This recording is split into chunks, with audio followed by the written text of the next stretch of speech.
الله الرحمن الرحيم الحمد لله رب العالمين وصلى الله على سيدنا ونبينا أبي القاسم المصطفى محمد وآله الطاهرين اللهم صل على محمد.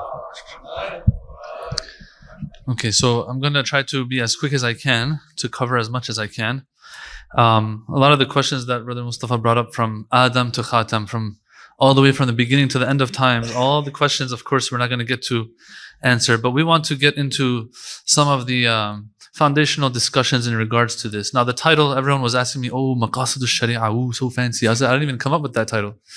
Maqasid al-Sharia, but when I saw it on the list, I said, I think this is something that we can talk about because it is something that in this day and age now is being asked about more and more. But as the title says, Maqasid, which comes from qasd, yes, and maqasid is going to probably be the plural of maqsad or maqsid, which means those things, the fundamental reason of something, the goal in something. When you have the qasd of something, that means you have the intention to reach that destination and goal. So the maqasid of sharia, what are those things that the sharia is after? Now we can look at this from different angles. And what I want to speak about tonight, inshallah, is these different angles that we look at sharia. And as a result, those angles that we look at, we try to figure out what Shari'a's maqsad and maqasid and maqsood are from that angle. So it's going to be three, but I'm going to add something towards the end as well, which will be a fourth major point. When we look at maqasid al-Sharia and this term, well, first, when we look at it, we see Sharia in there. The thing that usually comes to mind when we hear Sharia, okay, do's and don'ts that Allah has established for us, has put for us. Don't look at my notes, okay? That I hate it when people look at my notes. All my knowledge is in here. When they see, then they know that there isn't much going on. That's the problem. Was it run by ChatGPT? This was not ChatGPT, by the way. I heard that some of our speakers have been using that recently. All right, this is Amin GBT, baby. All right. Anyway. Now that we've broke the ice too much, a little bit, we will talk about how this Sharia itself, usually, when we hear this term, it's a dry thing for us, and it's something that we have to go by, because if we don't go by it, we're going to end up in Jahannam. Correct? Now, if you are a little bit higher, spiritually speaking, it's also a way to get into Jannah. So usually, me being like a kindergartner when it comes to this spiritual talk, I'm going to be looking at Sharia as something dry that has been put on me and I've been burdened with so that I can avoid Jahannam. End of story. But there is so much going on here. I want to start it off by something that Sayyid also brought up. And that is that, okay, with Allah subhanahu wa ta'ala and Allah being the all-wise and Him doing things based on wisdom, obviously there's going to probably be a whole reason why we've been created. The fact that there is a reason, whatever it is, the Quran points this out.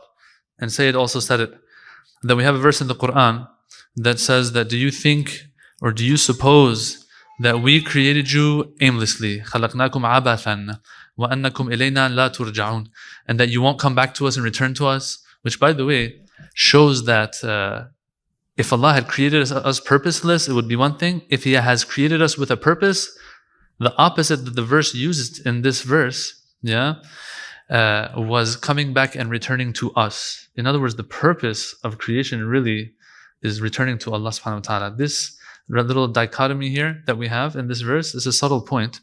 It said, the verse could have said, did you think we created you aimlessly and that there is no aim in your creation? It didn't say that though. It said, do you think we created you aimlessly and that you're not going to return to us? In other words, if there is an aim, what is it going to be? To return to Allah subhanahu wa ta'ala. Now, that's one way, that's one exposition of the purpose of creation. But Allah subhanahu wa ta'ala, who lets us know that we have not been created in vain, at the same time, you'll find other verses that will very explicitly say and disclose to us the purpose. The wording, at least, of the verse is disclosing the purpose, but we have to talk about the wording there. And that is the verse that also Sayyid cited. I don't even know why I'm lecturing. Like, we have not rehearsed this, by the way. So that's the famous verse, وَمَا خَلَقْتُ الْجِنَّ وَالْإِنسِ إِلَّا لِيَعْبُدُونَ. I did not create man and jinn except that they, now he translated it to worship me. I want to talk about that a little bit. إِلَّا لِيَعْبُدُونَ. I did not create you except for this purpose. So number one, there is a purpose. خَلَقْنَاكُمْ عَبَثًا. It's not like that. You're returning to us. We created you. I created man and jinn for what purpose? لِلَّهِ لِيَعْبُدُونَ. I didn't create them except for this one purpose, and that is to be my abd. All right? Now, in this verse, when it says be my abd, I want to talk about what this term means a little bit, and then we want to get into something else. All right? We are looking at the Sharia from our first angle, okay? Allah says in the Quran, I created you to لِيَعْبُدُونَ. When you look at this word up in the dictionary, it says عَبَدَهُ equals أَطَاعَهُ. When it says he was an abd of that person, and it says that it means that he obeyed him. Okay? The verse, I very strongly believe, is not saying I created you only to worship me. It's more than that. It's not ibadah, it's ubudiyya, it seems. And I'll provide reasons why I think that's the case. Reason number one, if it was only ibadah, then what about all the other commands of Allah? Allah did not create us for those. Those are not part of the deal. Yeah, you were smart about that, Sayyid. When you translated it, you said, I created you only to worship me, and then you continued with, you said obedience. Which one is it? You got to choose. It can't be both. It has to be, it seems, obedience. لِيَعْبُدُونَ means, I want you to be my abd. Finished. Okay? And I have a context clue for this. The Quran says, أَلَمْ أَعْهَدْ إِلَيْكُمْ يَا بَنِي آدَمْ أَلَّا تَعْبُدُوا الشَّيْطَانِ إِنَّهُ لَكُمْ عَدُوٌ مُبِينٌ وَأَنِ اعْبُدُونِي هَذَا صِرَاطٌ مُسْتَقِيمٌ. In that verse, when it says, did we not have this little covenant between us, Allah says to mankind, did we not have this covenant that you are not going to be an abd of shaitan? Question. Is anybody here doing sajda to shaitan? Throughout history, have there been people, has it been an actual thing other than in the recent years that they worship shaitan like that, in that way? Not necessarily worship and pray to him. But what's this verse talking about? Obviously, it's being an abd of shaitan, which means what? What does it translate to? It translates to, following his lead, having his wilaya over Allah's wilaya.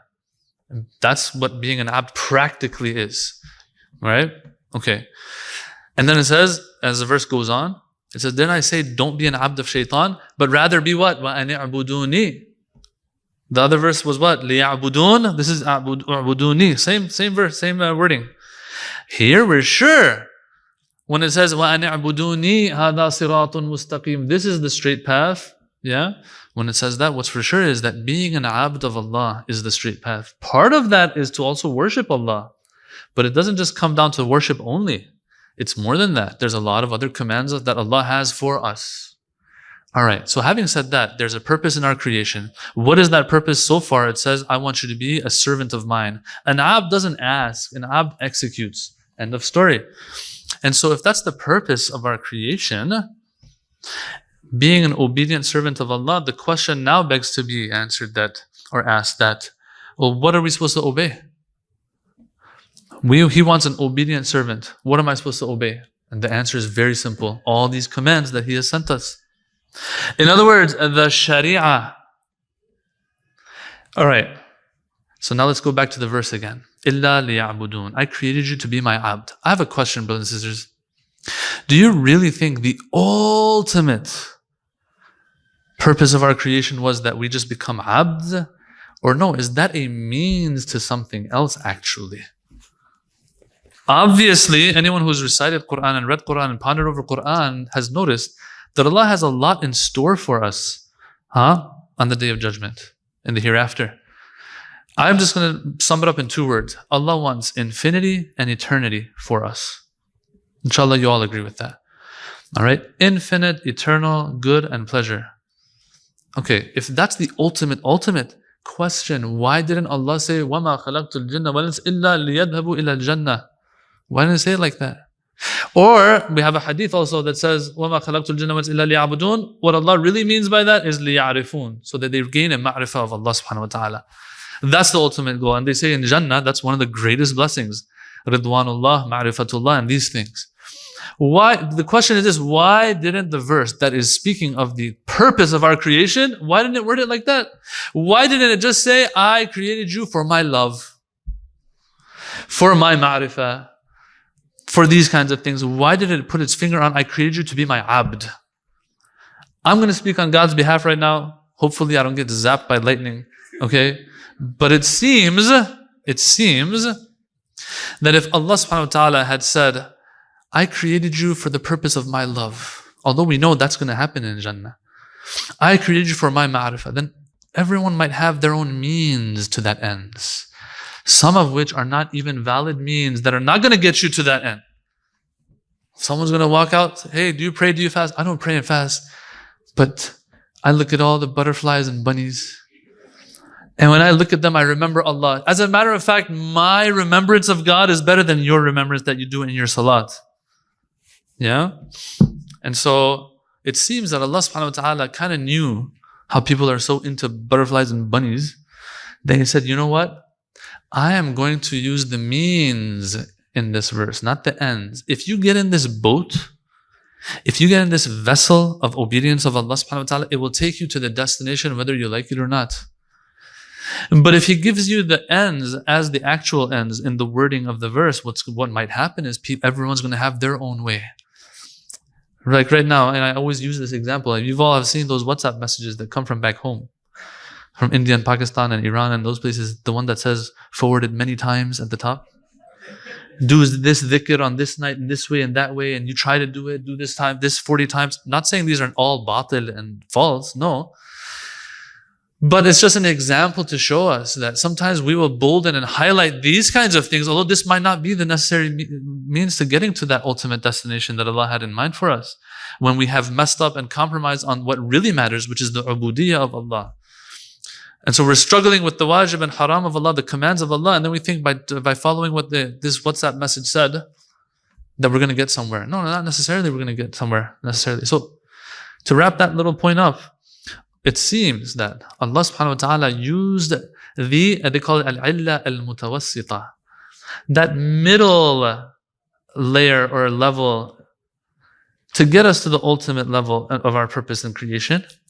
But He did that on purpose. Why? Because once you do what that verse is saying, which is being an abd of Allah, whether you like it or not, you are in that vessel, you're in that boat that's going to go down the stream. It's not going to stop anywhere else. It's going to get you to the destination. Otherwise, everyone would have their own way of quote unquote reaching Allah and falling in love with Allah subhanahu wa ta'ala. Okay? Now, having said all of that, what will be the purpose of all the commands of Allah subhanahu wa ta'ala? What will be one of the maqasid of the sharia? Yeah? Is it just so that I go to Jahannam or Jannah? Not necessarily that. But rather, it is the only means that I can secure an akhirah for me. All of a sudden, these commands that, one night we're like, you know what? Tonight we'll go a little easy. One night's not 1,000 nights. It's okay. God forgives. It's not about forgiving and not forgiving. It's about maximizing on the purpose of creation. Yeah? The more obedience, based on this verse, the more purpose of creation is secured. So the do's and don'ts, the wajibs and harams, and the other things that the sharia gives us, what is one of the maqasid of the sharia? Is to secure the akhirah, which is the purpose of our creation. This is all based on those verses that we went through so far. So that's one of the, I would say, usages of maqasid al-sharia. Now, when you actually look at things in this way, which I would say is a Quranic way of looking at things, life becomes so easy. Right? I had this one brother once from Dearborn, but he's not here. So I'll talk about him. This brother from Dearborn that's sitting next to me right now. I'm just kidding. So he was telling me he's a very good brother. Very good brother. Like you look at his life, mashallah, everything within the boundaries of Islam and so on. You talk to him, he was talking to me once, he was very upset. He's like, oh my gosh, Shaykh, I don't know what we're doing, this, that, upset, guilty, feeling bad, depressed. What's wrong? We have not brought the Imam back yet. I'm like, bro. Relax, man. The verse of the Quran is telling us that you secure your means. The rest is in Allah's hands. It's kind of like saying, oh, I'm so upset. Why? Because I haven't brought Yawm al-Qiyamah. Yawm al-Qiyamah is something very lofty Allah has to bring. And yes, there will be an argument that our actions and all of that play a role in the return of the Imam. Okay, no one's denying that necessarily. But we have to see what the wording of the verses of the Quran are. And so if I am securing that, well, guess what? I don't have to feel too guilty about things that are not relevant to me as much as I thought they would be. Once we figure out the milak and the criteria of how to secure the afterlife, then we don't have to worry too much. And this is something that I say all the time to people. Like, if you want to be ready for the Imam, be ready for death. If you're ready for death, you're ready for the Imam. Very simple. And if I'm not ready for death, then I'm not ready for the Imam either. You see, these are what these criteria are according to the Quran. The rest will come. Don't worry about it. So life starts to become actually pretty easy. In a sense, I would say, easier said than done. The wajib and haram and the sharia and living up to it till the grave with no cheat days, no off days is not as easy as we think, by the way. It's easy on paper. That's what I mean. Yeah, it's not very complicated. Our understanding of spirituality will all of a sudden change. Life will become easy. Why? Because if the Quran is telling me the purpose is being an abd, then how do I gauge how spiritual or close to Allah I am? How obedient I am to Allah. But Shaykh, when I pray, I don't see Jibreel. Well, who told you you're supposed to see Jibreel? There are some of us, that's an extreme example, by the way, but there are some of us, and rightfully so, I'm not trying to point the finger at anybody. We will have this understanding that, okay, I watch, for example, the Taba'is, I watch the Bahjats, I watch the Amin Ristanis. I don't know why you're laughing so hard, man. And when you laugh that hard, it shows it's not true. All right? So anyway, I watch all these greats, and I really like what they experience in their salah. I like how what they go through. Am I asking for something of the dunya? Materialistic? No. I want an experience like that one. Well, brothers and sisters, the Quran never said, وَمَا خَلَقْتُ الْجِنَّ وَالْإِنسِ إِلَّا spiritual تَجْرُبَةً دِينِيَّة or معنوية or something. For I created you only so that you gain a spiritual experience. No. Do I gauge my spirituality by the feeling that I have? It might be a sign, but just because someone isn't having an experience necessarily, does that mean they're not spiritual? No. Well, then what is the milak? What is the criteria for me to gauge how spiritual I am? Well, how much do you listen to Allah subhanahu wa ta'ala? Do you listen 90%? You're 90% spiritual. But I don't feel anything. Who cares? There's a bunch of Hindu gurus out there right now. They will experience the craziest cool stuff ever. The guy will have a walnut a day for 40 days. After 40 days, the doors of God knows what opens to them, and they see and experience things that others didn't. All right? But you see, once again, did Allah put his finger on that means? He didn't put it on that means. He said, I want an abd. And that's why, I'll just say this on the side, people like the great Ansari Hamadani, who everyone knew what he was all about. This guy was up there, okay? But when one of these ones comes to him, one of these gurus, and says, I can travel this long distance in this period of time and this and that, he didn't turn around and be like, bro, you spiritual. He didn't say that. He said, oh, but I have better than that. Oh, what do you have? Like, can you go to other planets? Can you do this? Can you do that? He said, I have tawheed. Now, tawheed in his sense of the word, which is a little different than our sense, it's a deeper one, right? But all in all, this is how they look at things. They are an embodiment of what the Quran has asked us to be like in our lives. Okay? So, life becomes easier. When we figure out that to secure the purpose of life, all I need to do is try to be an abd, an obedient servant of Allah subhanahu wa ta'ala. Does an abd question? An abd doesn't question. An abd understands that this is what's supposed to be done. All right, I'm going to do it. End of story. And then with that will come all these barakat and all these blessings. All right, so that's from one angle. What are the maqasid of Sharia? What is the fundamental role of Sharia? Well, it secures everything for me of the afterlife, number one. Number two, it gives me a measuring stick for this life as well. I don't have to worry left and right. I still remember 25 years ago. Has it been 25 now? It's been 25. 1999, 25. One of my classmates in the hawza, he was like always crying in his salah. And so I felt really bad because I'm like, the tears ain't coming. When I pray, they're not coming. But this one's so spiritual. Yeah? And so one of these very, mashallah, one of these great ulama that we had back then, I asked him this once. I said, I feel bad and this and that. And I see some of these ones, they're really good people and they cry in their salat and all of that. He said, that doesn't mean anything. I was like, whoa. Like, that was pretty harsh. And this guy himself is a person that everyone attests to his greatness. Okay? He said, he wasn't dismissing that individual. He was making a point that that's not what you should be pursuing necessarily. Yeah. If you have what you need to have, that will come if it needs to come, and if it doesn't come, who cares? Yeah, in the end, I have what really matters when it comes to spirituality. Inshallah, that's clear.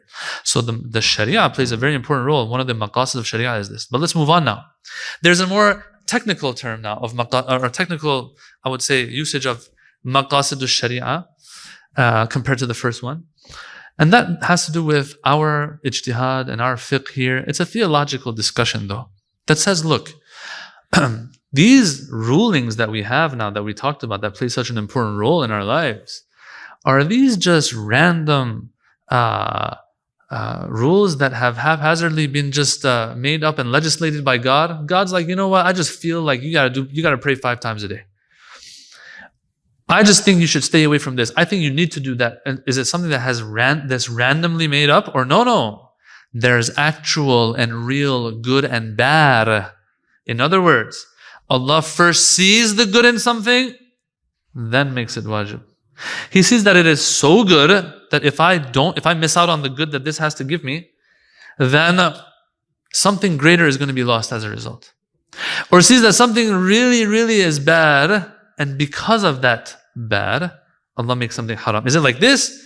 Or is that no, randomly it took place? No, obviously. Now you guys might say, obviously, Allah subhanahu wa ta'ala, His laws and rules are all based on these real masalih and mafasid. Yeah, we all know what that means, right? Masalih or maslaha and mafsada. Yeah. If a maslaha reaches a point where it is maslaha shadida, it's a very heavy one, it's an important one. This maslaha, Allah makes something wajib. According to our theology, yeah, Allah is going to do that. I say this because there are other schools of thought, and in classical, fiqh and usul and theology studies, sometimes you'll find that there are some people who know on other schools that believe that no. Things might not inherently have good and bad in them. Allah just makes things wajib and haram. What Allah makes wajib is good. Not only does this have to do with laws and do's and don'ts, but rather it will extend to even what God does to us in the future. For example, don't quote me here on this one. Like, don't say that I said this. I don't say this. Others would say this. That if Allah takes a prophet to hell, that must be good then. For us as Shia, we say, no, it's impossible for Allah to take a prophet to the hellfire. Why? Because taking a prophet or a righteous person to the hellfire, when they haven't done anything wrong, inherently is something bad. This person, though, will turn around and say, no. Al-Hasan ma hassanahu al-shari'. Good is whatever he says is good. If he turns around tomorrow and says, I'm going to take someone to Jahannam, although they were a prophet of God, then that must be good. We say, no, he won't ever do something that's inherently bad. They'll turn around and say, who says there is such a thing as inherent good and inherent bad to begin with? And so it becomes a philosophy of ethics kind of discussion. Do we actually have inherent good and bad out there or not? Okay? That's a whole discussion on its own. You see, it gets a little more technical. But let's go back to our discussion. That these maqasid or these masalih and mafasid are the underlying reason for why certain things become wajib, certain things become haram. As a result, the Shia school of thought says, look, sometimes we try our best, because we don't have access to a ma'soom imam right now. We will try our best to figure out what the rules of Allah are based on the kitab and the sunnah of Rasulullah and the a'imma. Correct? But if we get it wrong, we got it wrong. For example, one marja says lobster's halal, the other one says haram. Alright? One of them is right. Are they both right? Can they both be right? No, they can't both be right. One of them must have got it wrong. We know that either the lobster, which is pretty ugly, man. So my ijtihad is going to be based on the appearance of things.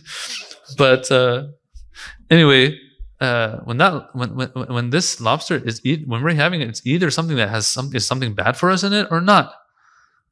If there's something bad in it for us, then it should be haram. And so here, if a mujtahid says no halal, for example, if assuming in Allah's knowledge it was haram, let's say, assuming that's the case, here as Shia, in our school of thought, we'll say that a mujtahid got it wrong. And yes, there was a bad in this that we missed out on, avoiding it, and we fell into it. Yeah. But does that mean we're going to be punished? No, because we're ma'dur. We're excused. But at the end of the day, we're excused. Remember that. This is called takhti'ah. We are of the mukhatti'ah school. We're not the musawwiba, they call it. Where they say anything the mujtahid says, Allah is sitting there as if waiting with a pen and paper. Oh, this is your ijtihad? All right, this is what the rule is going to be then. No. There's a reality to these rules. We're trying to find out if Allah said wajib or haram or halal. We might get it right sometimes, we might get it wrong sometimes. If we get it right, alhamdulillah, we have secured the good of it here in this life, and because we're obedient, we've secured afterlife because we're obedient to the command of Allah. If my ijtihad is wrong, I missed out on the good or bad here in this life, but still, because I'm obedient, the afterlife is still secure. So you see, the afterlife part is untouched still. Okay? I know it's a little bit of a technical discussion. Hopefully, I'll just leave it at that. This is also referred to as ilalu sharaya. The reasons why we have wajib and haram here. Oh, this is good for me, this is bad for me. Allah has all the knowledge, and so He's the one who's going to dictate what's good and bad. Okay, now, here, how do we know what is the reason behind something? Can we just guess it? No, we can't. If the ma'sumin themselves, if Allah in the Quran Himself discloses to us the underlying dunyawi good or bad in something, we will take it. Ala rasi wal ayn. But if it's not something that Allah has disclosed to us, the ma'sumin have disclosed to us, are we allowed to guess on our own? We can guess, but that's about it. It's going to be a guess. And so in this day and age that we live in, mashallah, if you have an Instagram account, or worse even, if you have a Twitter account, there is no such thing as Twitter, it's X. And so who said X? Okay, what's the verb for tweeting then? فَبُهِتَ الَّذِي كَمْلُ yourselves. Have we figured out the verb yet? Anyway, tweeting. So anyway, I don't want to get carried off. You can tell I was about to say something else, but I don't want to get carried off. All right, so see, now we forgot what we were talking about. Yeah, so it'll just be a guess unless you have one of these accounts. Then you can say for sure this is it. Yeah, mashallah, everyone's entitled to say things these days. But all in all, brothers and sisters, it'll only be a guess, and that's why we have to be super careful. Some of these people who might speak on behalf of religion or speak about religion, they will have certain guesses that sound really cool and nice, by the way, but at the end of the day, it's just a guess. That, oh yeah, Allah said to do this in this way and that way because this symbolizes that. Well, did you get that from another reliable hadith? Did you get that from a verse of the Quran? Or are you just putting things together, piecing things together on your own because it just looks cool and it kind of makes sense in your world? And the answer to that, if I'm guessing it, then there's no hujjiyah and no bindingness and nothing to that. It's not really valuable in scholarly academic circles. Yeah. It's only when the ahadith themselves point out that, hey, this is haram because of this.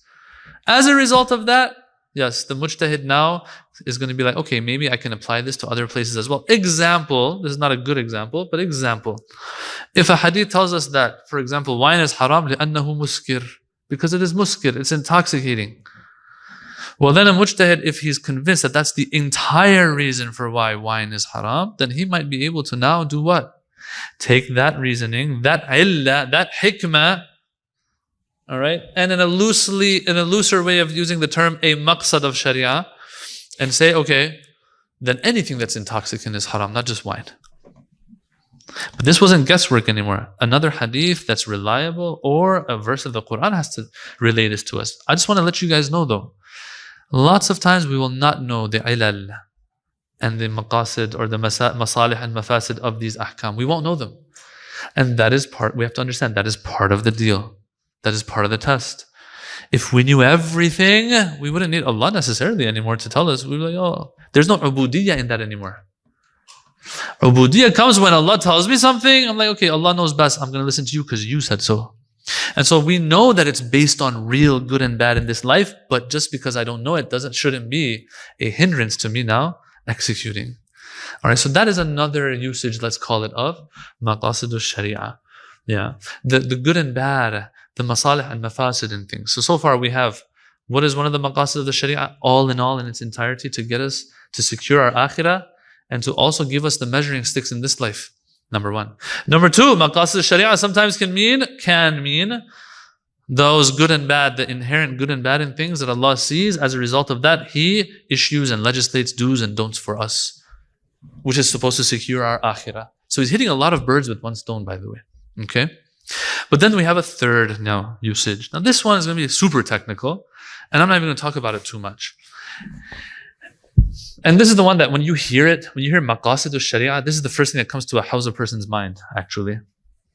And that is that it's something that refers to as a fiqh, a form of fiqh that is based on maqasid, a form of ijtihad that's based on maqasid of sharia, which says that look, when we look at the sharia, we see that there are certain things that this sharia has in mind for us that are very general notions, okay? For example, akhlaq and becoming good people is one of those, okay?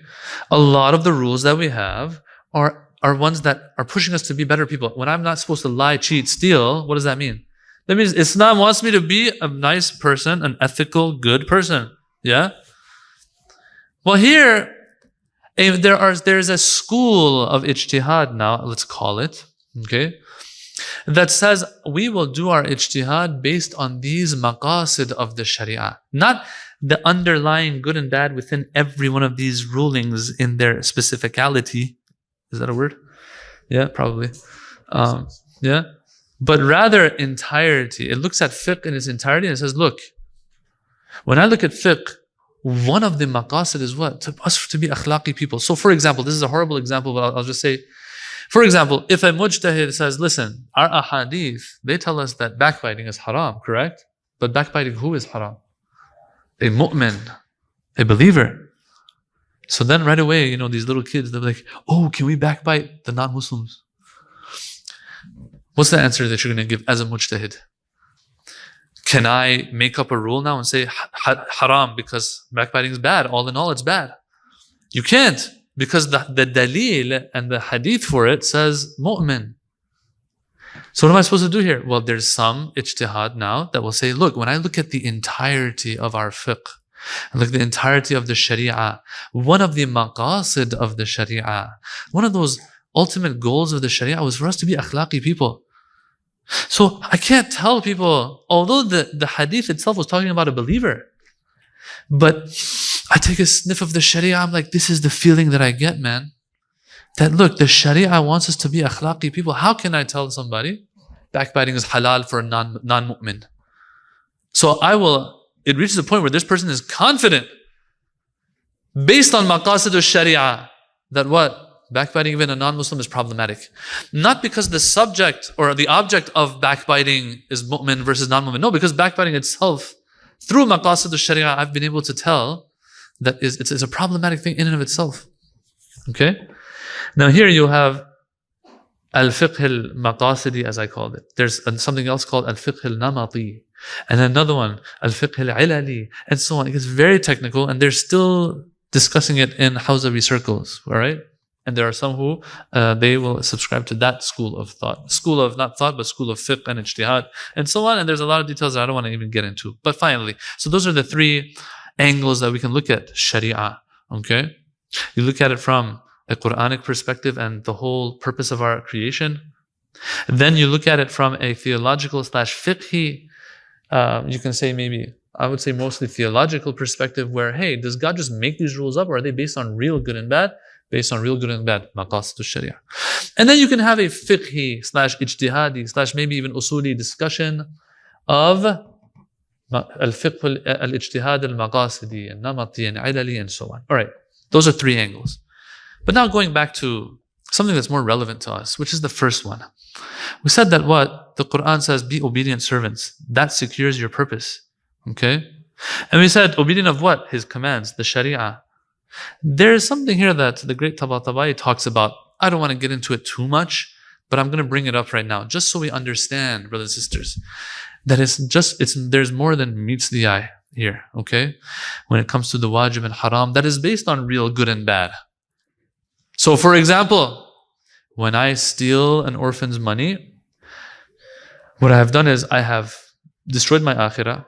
Number two, what have I done? I have actually taken someone's wealth that doesn't belong to me. Yeah? And so I have made myself subject to the bad in this action. But there's more that's happening as well. Tabatabai, through some very nice arguments that he makes that we're not going to get into, he says that, look, these do's and don'ts that we have, there's realities beneath them, not just dunyawi, good and bad, the maslaha mafsada that we talked about of this life. These actions, if you were to put on another lens, that guy who's stealing the orphan's wealth, when you look at that person with the lens of barzakh and qiyamah, what do you see? You see fire itself.